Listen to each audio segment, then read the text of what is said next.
charla, pero me la han acotado de una manera en la cual me han puesto un corsé de esos que aprietan, que dice la humildad en la Virgen María. O sea que, bueno, a ver, ¿por dónde empezamos? Primero hemos inaugurado el Adviento. Para mucha gente, y estoy convencida que de los que estéis aquí escuchando no serán pocos, los que penséis, y si os pregunto cuándo es el mes de la Virgen, diréis mayo. Todo el mundo siempre dice mayo. Bueno, que sepáis que lo del mes de mayo no tiene 2 siglos. Esa tradición, claro, 2 siglos ya hace tradición, vamos a dejarle, no le quiero quitar importancia, pero vengo a vender mi libro. Entonces, bueno, pues que sepáis que lo del mes de mayo es algo, 2 siglos en la historia del cristianismo es ayer, 2 siglos es ayer. ¿Por dónde iba lo del mes de mayo? ¿Cuál es el enfoque que se le ha dado al mes de mayo? La primavera, estaban, bueno, pues en la sociedad celebrando la primavera, como que era el resurgir de la vida, la naturaleza, pam, pam, pam, pam. Y entonces, bueno, la fórmula que tuvieron de cristianizar aquello, la vida es Jesucristo, Jesucristo es el camino, la verdad y la vida, y quien nos ha dado, ya que estamos hablando de vida, quien nos ha dado la vida es la Virgen María.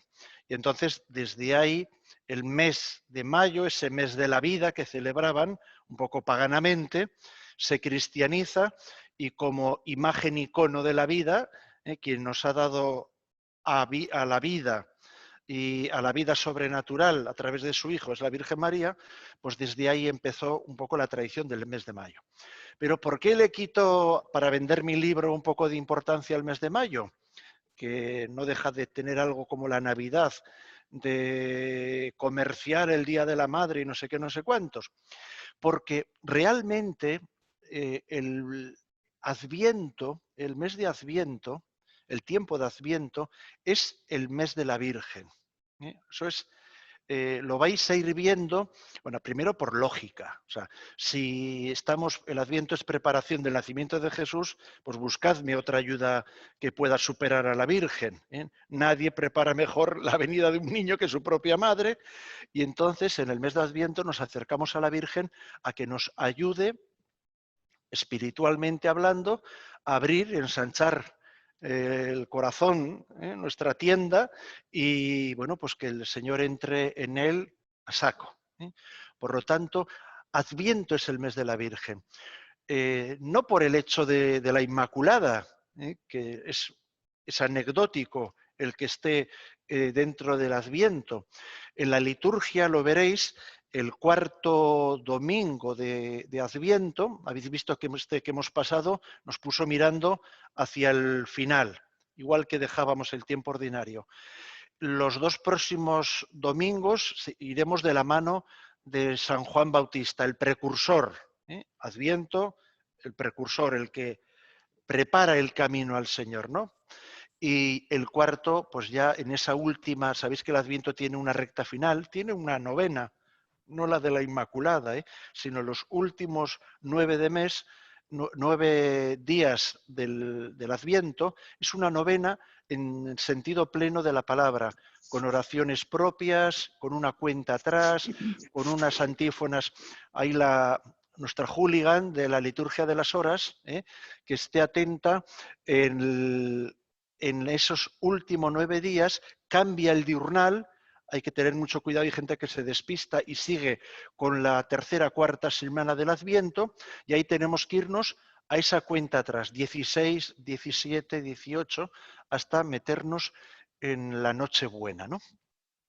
Y eso de la mano de la Virgen, sin duda. O sea que vamos a intentar meter este chip. Adviento es el mes de María. ¿Tú quieres llevar un buen Adviento este año? Pues apúntate, agárrate a la mano de la Virgen y de ahí para adelante. Vale. Pero se me pedía un aspecto de la Virgen, que es el de la humildad. Bueno, pues vamos a acercarnos a la vida de la Virgen y a hurgar un poco, a ver qué encontramos en ella. Sabéis muy bien, aquí prescindimos completamente de los evangelios apócrifos, pues porque uno ahí tiene que empezar a coger la azada y a quitar y poner, y no es serio. Pero si nos quedamos con los sinópticos y con San Juan, bien, uno no solo rema seguro, sino que además tenemos los datos suficientes para poner a la Virgen como icono de la humildad. Yo creo que tenemos más que suficiente. A ver, el tema de la infancia de la Virgen, en los sinópticos no tenemos nada. Hay una tradición que empieza en el siglo II que nos habla de San Joaquín y Santa Ana, que tienen su fiesta litúrgica, como sabéis, padres de la Virgen María, pero que, a ver, si son santos y si son conocidos, no es porque la Virgen nació en una familia VIP, sino porque eran los padres de la Virgen. Si no hubieran sido los padres de la Madre de Dios, os aseguro que hoy ni sus nombres. Rian de Rian. Moraleja, nacimiento, vida normal y corriente en un entorno de Nazaret, pueblo que no brillaba absolutamente por nada. Entonces, una vida de sencillez normal y corriente, seguro que en una familia pues religiosa, que respetaban y vivían pues todas las normas del judaísmo y todo, pues un judaísmo sin duda pues piadoso, pero nada que de alguna manera destaque por ninguna razón, o digamos así, por méritos de un tipo o de otro. Sencillez. María tenía más que motivos suficientes, digamos, en su vida, bueno, pues para crecerse, como se dice ahora, ¿no? Ella, cuando acordaros del tema de, que lo vamos a recordar ahora brevemente en el Día de la Inmaculada, ella, por ser escogida desde todos los tiempos para ser la Madre de Jesús, es concebida sin pecado original. Es la Inmaculada Concepción. Y por lo tanto, digamos, es preservada de ese pecado que tanto sufrimos todos los mortales y arrastramos de una manera y de otra. Y ella, bueno, pues eso pues le lleva en su vida de fe, en su vida religiosa, pues ciertamente tiene un tono, pues vamos a decir así, especial, ya que esas cosas que conocemos todos de la concupiscencia, etcétera, bueno, pues ella en ese aspecto no lo conoce. Bien, pero fijaros, por si lo escucháis el día de la Inmaculada en alguna homilía, había un famoso franciscano, Duns Scoto, a las que sois amigas del cine, tiene una película muy buena, que, bueno, a ver, es una película de Duns Scoto, pero de este franciscano, pero que en el fondo la tesis que está en medio de la película es el tema de la Inmaculada, de la Virgen María. Y él tiene una frase a la hora de ver, bueno, pues ese misterio, que es el que la Virgen naciera sin pecado original. Él tiene una frase que ha pasado a la historia. Dice sobre cómo es posible que Dios, el argumento, ¿no?, que se peleaban allí los teólogos, se ve allí en la película las discusiones entre los dominicos, los jesuitas, los franciscanos, ¿no? Y él, su tesis es esta, dice, si quiso, está hablando de Dios y la Inmaculada, si quiso y no pudo, en que la Virgen María naciera sin pecado, Si quiso y no pudo, no es Dios. ¿Cómo que Dios no puede? Si quiso y no pudo, no es Dios. Si pudo y no quiso, no es hijo. Digan pues que pudo y quiso, decía él como uno de sus argumentos a la hora de defender a la Inmaculada, ¿no? Bueno, ella, sin pecado concebida, ella en ese estado, vamos a decir así claramente, de privilegio, vais a ver que no le lleva a rogarse ni a chulear de nada, sino que lo vive toda la vida con una humildad impresionante. Hay muchos enamorados, luego alguna cosita vamos a decir al final para terminar sobre los santos y la Virgen, pero que se os quede en la cabeza un nombre, San Luis María Griñón de Montfort. Vamos a hacer publicidad a la librería diocesana, que nos pagan esta charla. Dice, El secreto de María, hay 2 libros especiales de este santo, El secreto de María y El tratado de la verdadera devoción. Tiene más cosas, pero sobre la Virgen estas son 2 joyitas. Digo joyitas porque son pequeñitos, ese típico libro que te lo llevas en el bolsillo, a la capilla o a donde te haga falta, ¿no? Repito, El secreto de María, El tratado de la verdadera devoción.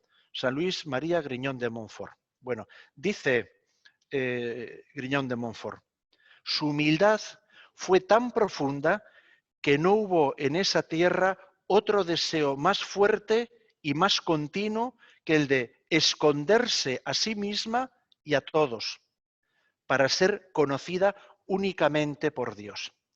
Ella, su deseo era esconderse, no de todos, fijaros lo que dice él, de sí misma. Con la humildad, el primer problema solemos ser nosotros mismos. Mi yo, mi conmigo. Ese suele ser nuestro primer problema, somos nosotros mismos. Y entonces, pues para despejar toda tentación de soberbia, etcétera, bueno, pues tenemos ahí una intercesora a la cual tenemos que mirar con intensidad, no solo con amor, sino no apartar nuestra mirada de ella, escondida de sus historias, de todos los ojos de los demás. Mi público es el Señor. No sé si los que me conocéis ya sabéis que uno de mis hobbies es el cine. Hay uno de los peliculones mejores de la historia, es Un hombre para la eternidad. Si alguien no ha visto esa película, de penitencia en la próxima confesión, decirle al cura que os ponga Un hombre para la eternidad. Mirar, ahí hay un personaje, los que lo habéis visto os vais a acordar enseguida, un trepa, un Sir Richard, es histórica, esa película es el nacimiento de la Iglesia anglicana, la vida de Santo Tomás Moro.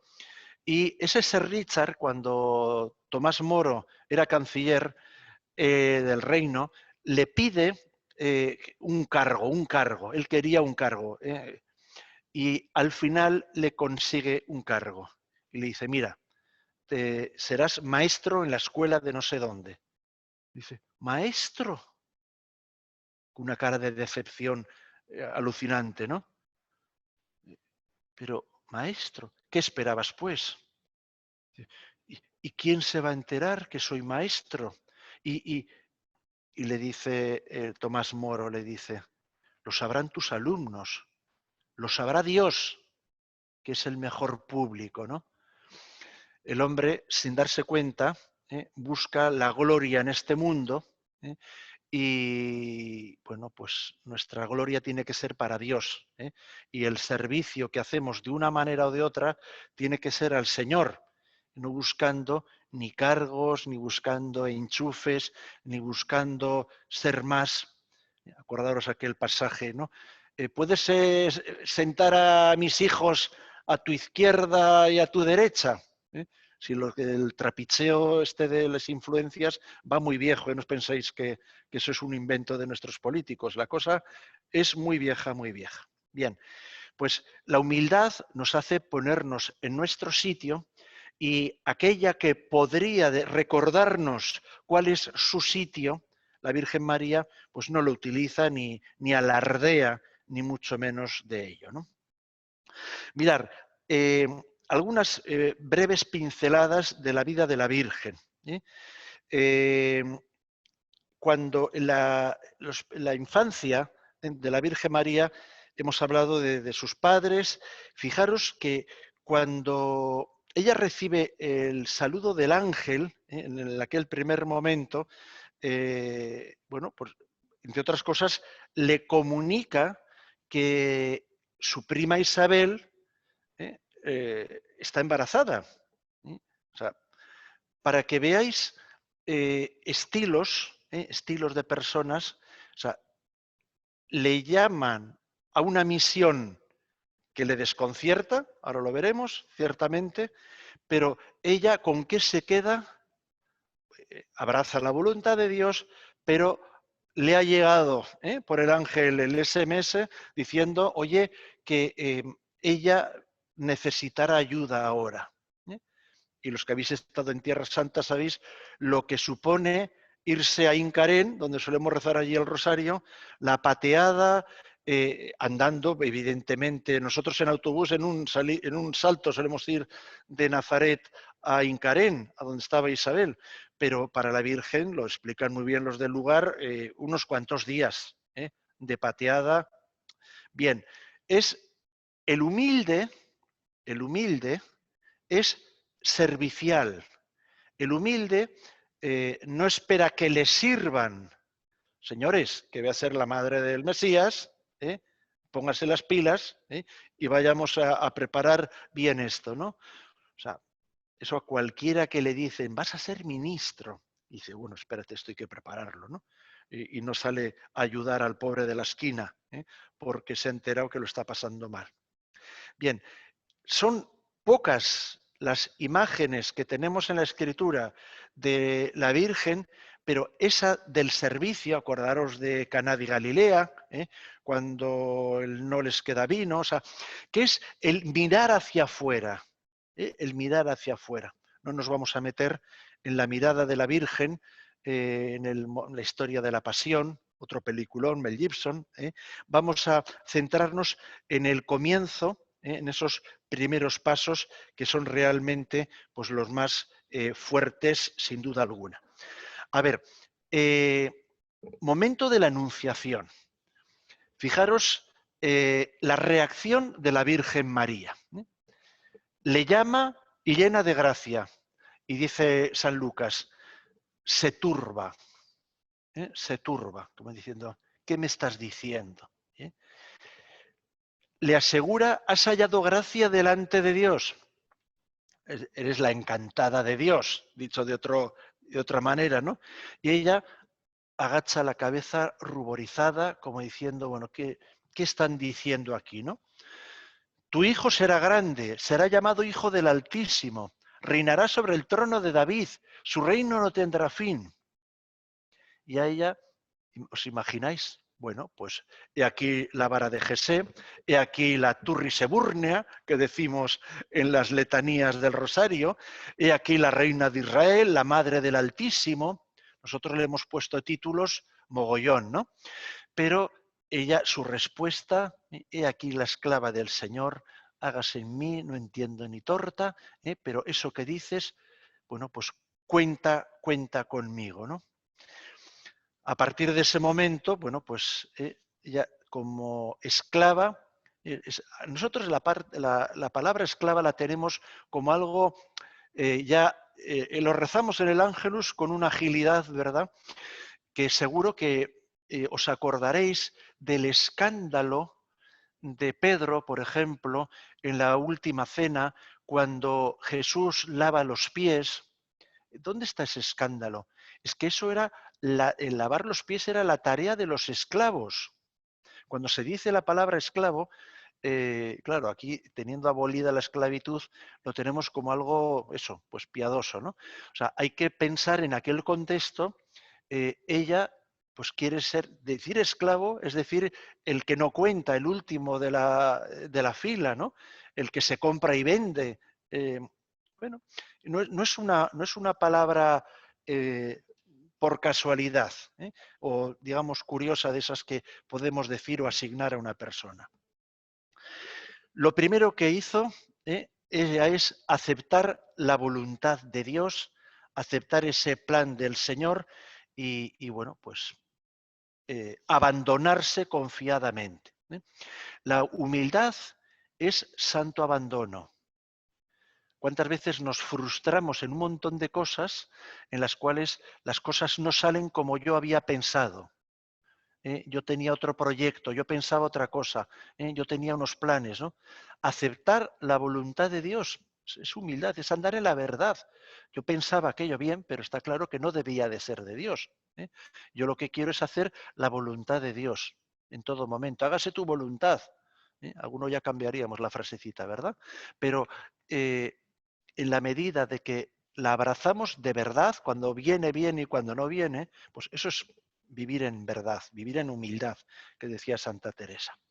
Fijaros, San Juan Pablo II, sabéis que su totus tuus viene de San Griñón de Montfort, él lo hace suyo como lema papal, y fijaros lo que decía Juan Pablo II en torno a este texto que hemos comentado, el Magnificat.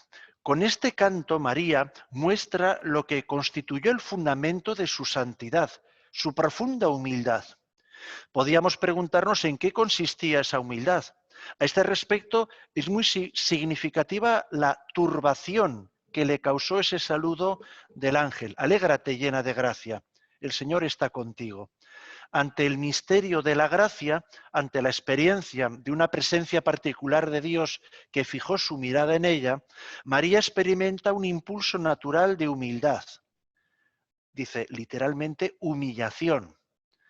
Es la reacción de la persona que tiene plena conciencia de su pequeñez ante la grandeza de Dios. María se contempla en la verdad a sí misma, a los demás y al mundo. Se pregunta, ¿cómo será eso? Pues no conozco varón. Fue ya un signo de humildad el hacer esa pregunta, dice Juan Pablo II. Acaba de oír que concebía y daría a luz un niño, el cual reinaría sobre el trono de David, como hijo del Altísimo. Desde luego, no comprendió plenamente el misterio de esa disposición divina, pero percibió que significaba un cambio total en la realidad de su vida. Sin embargo, no preguntó, ¿será realmente así? ¿Debe de suceder esto? Se ha escrito mucho, gente que ha querido interpretar esa frase de la Virgen como si fuera la Virgen como quien dudaba, lo de Zacarías, ¿no? Dijo simplemente, dice Juan Pablo II, ¿cómo será eso? Sin dudas ni reservas, aceptó la intervención divina que cambiaba su existencia. Se pregunta, su pregunta expresaba la humildad de la fe, la disponibilidad da poder en una vida de servicio del misterio divino, aunque no comprendería cómo debía de suceder. Esa humildad de espíritu, esa sumisión plena en la fe, se expresó de modo especial en su fiat. He aquí la esclava del Señor. Gracias a la humildad de María pudo cumplirse lo que cantaría después en el Magnificat. Desde ahora me felicitarán todas las generaciones porque el Poderoso ha hecho obras grandes por mí, su nombre es santo. Fijaros, obras grandes por medio de ella, pero diciendo que ella no es artífice de nada, que es Dios quien realiza a través de ella, porque Él es el santo, ¿no? Para las que queráis acercaros un poco a la espiritualidad mariana de Juan Pablo II, ya que estamos recomendando libros, Redentoris Mater, una encíclica de San Juan Pablo II, 1987. Es mucho más conocida para mucha gente una carta apostólica que escribió sobre el rosario, fue en el 2002. aquellos, acordáis lo de los misterios luminosos, etcétera. Bien, pero Redentoris Mater es un tratado más sobre la Virgen María, como mucho más profundo o extenso, vamos a decir así, que Rosarium Virgine Maria, que es el que os digo del 2002. Bien. La humildad, hemos hablado en Nazaret, hemos citado también la humildad en esa visita a su prima Isabel. ¿De dónde me viene a mí la madre del Señor? Es curioso, no sé si alguna vez cuando habéis leído ese evangelio os habéis dado cuenta, cuando se acerca María, Isabel ha tenido un chivatazo. Ahí no había teléfono, ¿eh? O sea, Isabel tiene ahí una revelación en la cual confiesa que viene la madre del Señor. Acordaros la cita, que le salta Juan en el vientre de María, salta como que reconoce la proximidad del Señor, ¿no? Está claro que tuvo un chivatazo ahí en la Virgen María. Pemán, que le conocéis por muchas cosas, ¿no? Pero el divino impaciente quizás es una de sus cosas más famosas. Pemán lo dice así: si tuviera lengua la fuente cuando la embellece el sol de una clara mañana, ¿qué orgullo habría en que la fuente dijera con aire de canción que magnificaba al sol porque la había llenado de luz? María magnificó al Señor, devolvió a Dios con su Magnificat los honores y glorias salidos de la boca de Isabel y se puso a servir. Lo que dices no lo niega, es así, pero yo aquí he venido para servir, no para que me sirvan, sino para servir. Y la Madre de Dios se convierte en ese tiempo allí, en Ain Carén, en sirvienta. En María, el prójimo es más importante que ella. Esto es una cosa importante a la hora de que nosotros, nuestro estilo, lo midamos. La humildad es mirar hacia afuera. Cuando tú te miras hacia adentro es cuando las cosas empiezan realmente mal. Y empezamos con todos los líos y con todas las paranoias. Cuando uno se ahoga en un vaso de agua o cuando uno se ahoga en el dolor verdaderamente cierto y con causa, es muy importante, lejos de ponerse delante de un espejo a sentirse pupas, cuánto me duele, qué mal estoy. Bueno, es mucho más inteligente ponerme en servicio, salir de mí, aparcar un poco mis historias y acercarme a las historias de las personas necesitadas que seguro que tengo en mi entorno. Bien, vamos a terminar con 10 frases, de 10 santos. Están escogiditos, no son santos de segunda división. Yo me conformo con entrar en la tercera división, pero puestos a funcionar, vamos a mencionar a los de primera línea. San Francisco de Asís. Sabéis que este tiene el título que a mí cuando lo escuché me pareció como de lo más de lo más. Dice que es el santo que más se parece a Jesucristo. Bueno, pues piropo más grande no se puede decir, ¿no?, de un santo. Dice San Francisco de Asís: al igual que nos creaste por tu Hijo, así por el santo amor con que nos amaste, quisiste que Él, verdadero Dios y verdadero hombre, naciera de la gloriosa siempre Virgen Santa María. Es amor, amor incondicional, el que descubre en ese Dios que se nos da de una madre virgen y nos da a esa virgen como madre. Santa Teresa de Jesús, nuestra Teresa de Ávila. ¿Os acordáis que se le muere la madre joven? Tiene ahí una anécdota en la cual ella, cuando le dicen que ha muerto su madre, sale corriendo de casa y se va a la parroquia y se pone de rodillas delante de la Virgen y le dice: tú serás de aquí en adelante mi madre. Esta Santa Teresa es la que dice en una carta de esas de sus escritos, a otra santa, por cierto: quiso el Señor caber en el vientre de su sacratísima madre. Ya lo dice en el sentido, digamos, de humildad, ¿no? De cómo Dios se hace pequeño, se hace embrión, se hace un niño en el vientre de su sacratísima madre. Como es Señor, consiguió traernos la libertad y como nos ama, se hizo a nuestra medida. Tercero, San Juan Pablo II, que decíamos antes.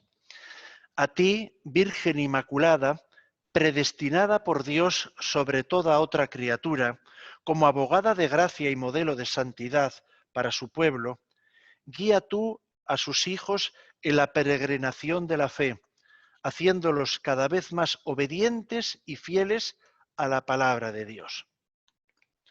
Más obedientes y fieles a la palabra de Dios. Lo que la Virgen vivió en su propia historia inicial que hemos comentado. Otro santo, también reciente y conocido de todos vosotros sin duda alguna. Murió en el 63. San Juan XXIII, el que llamaban el Papa Bueno, le llamaban así. No sé si sabéis que cuando anunció el Concilio Vaticano II, pues este hombre hizo una oración pidiendo a la Virgen pues, que protegiera a la Iglesia en ese momento clave que iba a ser el Vaticano II, ¿no? Frase suya: oh María Inmaculada, estrella de la mañana que disipas las tinieblas de la noche oscura, a ti acudimos con gran confianza. El santo en el hit parade, aunque aquí aparezca el 5, yo creo que puede ser el número 1 en la Mariología. San Luis María Griñón de Montfort. María es el camino más seguro, el más corto y el más perfecto para ir a Jesús.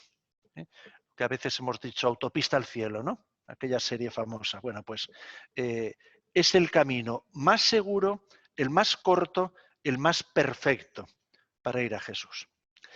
Sexto santo, mi amiga, Santa Teresa de Calcuta, dice: a María, nuestra Madre, le demostramos nuestro amor trabajando por su Hijo Jesús, con Él y para Él. Séptimo, nuestro patrono, San Ignacio de Loyola. Sabéis que él, bueno, tuvo capítulos desde lo que se dice literalmente, una aparición de la Virgen, porque a veces cuando vamos allí a Loyola, ahora algunos vamos a tener la suerte, si aquí todavía alguien se lo está pensando, que se anime, ejercicios espirituales en este puente de la Inmaculada. ¡Qué planazo!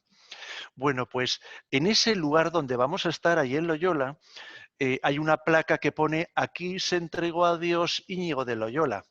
Podía poner perfectamente: aquí se le apareció la Virgen a Íñigo de Loyola, porque sabéis que allí tuvo él una visión impresionante, que él la narra como que la Virgen le pasa un paño así por su mente y dice que desde entonces jamás tuvo la más mínima tentación en la castidad. O sea, una experiencia que a veces nuestro mundo secularizado pues la soslaya o la deja ahí un poquito en las biografías, ¿no?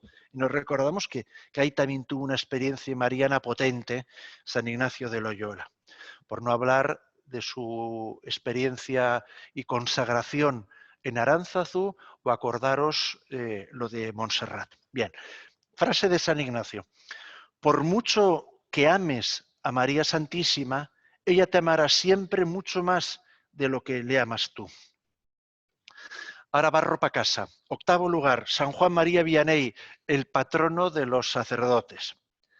Decía aquel santo cura de Ars: claro que Dios podría hacer un mundo más bello que este, pero no sería más bello si en él faltase la Virgen María. Otro enamorado de la Virgen, San Juan Bosco, el de María Auxiliadora. Quien confía en María no se sentirá nunca defraudado. Y cerramos los 10 principales con Santa Clara de Asís. Empezábamos con San Francisco y terminamos con su colega, Santa Clara de Asís. A la manera que la gloriosa Virgen de las Vírgenes llevó a Cristo materialmente en su seno, así también tú, siguiendo sus huellas, especialmente las de su humildad y pobreza, puedes llevarlo siempre espiritualmente. Una manera, acordaros, Santa Clara, San Francisco de Asís, a Santa Clara le llaman la dama pobre. Bueno, pues la pobreza y la humildad, ya que se nos invitaba a hablar de la humildad, la pobreza y la humildad, dice Santa Clara que si las queremos vivir, pues tendrán que ser mirando a la Virgen María. Bueno, pues colorín colorado. Sabéis que cuando hay una santa costumbre, que cuando uno se va a retirar a descansar, que me imagino que ya de aquí en adelante pocas cosas más haréis en casa, hay una costumbre que es el rezar las 3 Ave Marías, ¿no? Pues nosotros, más que 3 Ave Marías, pues nos hemos acercado a través de estos santos y de esos textos evangélicos a la Virgen nuestra Madre, y con ella pues yo os invito a que nos vayamos a descansar. Vale. ¿Te podemos hacer alguna pregunta? Sí, si sé bien, y si no, pues paso palabra. Vale. A ver, me han pasado alguna pregunta que te la hago llegar. Me preguntan a ver si nos darías algún consejo así como práctico para trabajar y como para crecer en humildad en nuestra vida, en nuestro día a día. Hay uno muy importante, aprender a callar, el silencio, aprender a callar. ¿Eh? ¿Por qué? Porque enseguida nos sale el defendernos, enseguida nos sale en una conversación el protagonismo, enseguida nos sale el hacernos conocer, eh, responder, yo lo sé todo. Y en todo, sin darme cuenta, tengo algo que decir o algo que comentar. Yo diría que ese silencio que vemos en la escritura de la Virgen María puede ayudarnos a nosotros también, pues, a aprender a callar. Sé que vivimos en un mundo de ruidos. Si antes promocionaba los ejercicios espirituales, la gran experiencia de los ejercicios es estar en silencio, y no en un silencio para no oír, sino en un silencio que me posibilita realmente oírle y oírla, también habrá que decir hoy, ¿verdad? Entonces, sin duda, el aprender a callar. En momentos clave, morderme la lengua. En otros suelen decir contar 10. Es más inteligente 3 Ave Marías.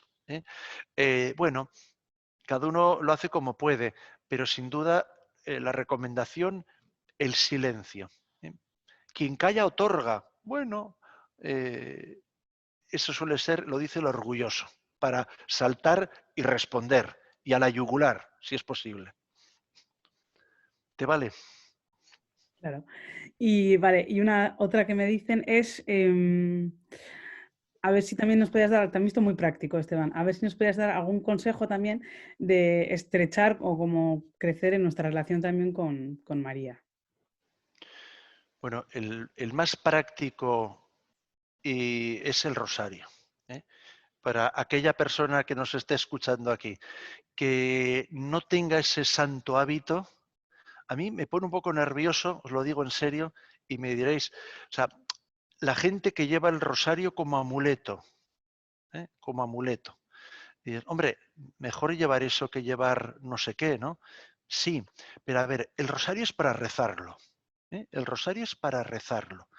Y aunque te parezca un poco repetitivo, o sea, os voy a decir incluso, a ver, dormirse, ay, a mí me cuesta dormir, y a todo el mundo le digo lo mismo. Reza Ave Marías. ¿eh? Rézate, dormirse con el nombre de María en los labios. Bueno, pues es el mejor somnífero, el poder decir que mi último momento y pensamiento del día lo pongo en la Virgen María. Bien, entonces, la manera de vivir, pues es tener, meditar, sabéis, bueno, de hecho, los que escucháis Radio María, veis que el rosario se medita, como nos enseñó Juan Pablo II, con sus textos bíblicos, etcétera. Bueno, pues desgranar, piropear a la Virgen, eh, es una ayuda muy grande para enamorarnos más cada vez de ella. Y en la medida de que tus preocupaciones, tus cosas, confidencias, etcétera, ¿no? Yo sé que entre mujeres os entendéis muy bien. Bueno, pues con la Virgen María, empezar por ahí. En vez de desahogarse por ahí por otro rincón, empezar con la Virgen María, que comprende, ayuda, y sobre todo lo que hemos visto hoy, ¿no? Yo creo que es un buen icono de virtud y sobre todo de humildad. Vale, pues si te parece, nos das la bendición.